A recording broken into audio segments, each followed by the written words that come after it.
आणि सगळ्याच पक्षातले लोक म्हणतायत की दुबार मतदान झालंय, मग निवडणूक घेण्याची घाई का करताय असा प्रश्न राज ठाकरेंनी विचारलाय। मतदार याद्या साफ करा अशी त्यांनी मागणी केली आहे। दुबार मतदान असल्याचं भाजप शिंदेचे लोकही बोलतायत। मुंबईचा मुलगा म्हणतो 20,000 मतं बाहेर न आणली असंही राज ठाकरेंनी बोलून दाखवलंय। 4,500 मतदार हे कल्याण ग्रामीण, डोंबिवली, मुरबाड आणि भिवंडी मधले मतदार आहेत। इकडच्या इथल्या मुंबईच्या मलबार हिल मतदारसंघामध्ये देखील मतदान केलेलं आहे। हे या ठिकाणी राहणारे यांनी मलबार हिल मतदारसंघामध्ये मतदान केलेलं आहे। त्यातल्या अगदी नावाला म्हणून मी तुमच्यासाठी हे एवढे मतदार आहेत, हे एवढ्या लोकांनी हे तिथे राहत आहेत, तिथेही मतदान केलं आणि मलबार हिल मध्ये देखील मतदान केलं। भारतीय जनता पक्षाचे पण लोक बोलतायत की दुबार मतदार आहेत, शिंदेचे लोक बोलतायत दुबार मतदार आहेत, अजित पवारांचे लोक म्हणतायत दुबार मतदार आहेत। अरे मग अडवलंय कोणी?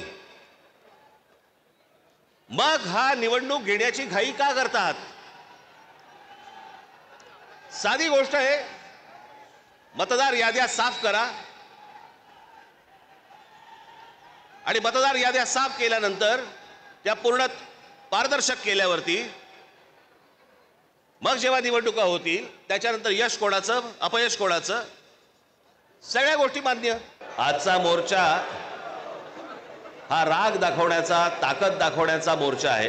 हा राग व्यक्त करण्याचा, ताकद दाखवण्याचा,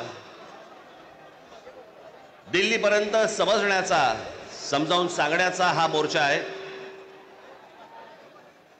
या विषयामध्ये अनेक लोकांनी माझ्या सकट सर्वांनीच या विषयावरती अनेकदा भाष्य केलेलं आहे, भाषणं दिलेली आहेत, बोललेलो आहे। एका आमदाराचा भाऊ सांगतो की मी 20,000 मतं बाहेरून आतमध्ये आणली।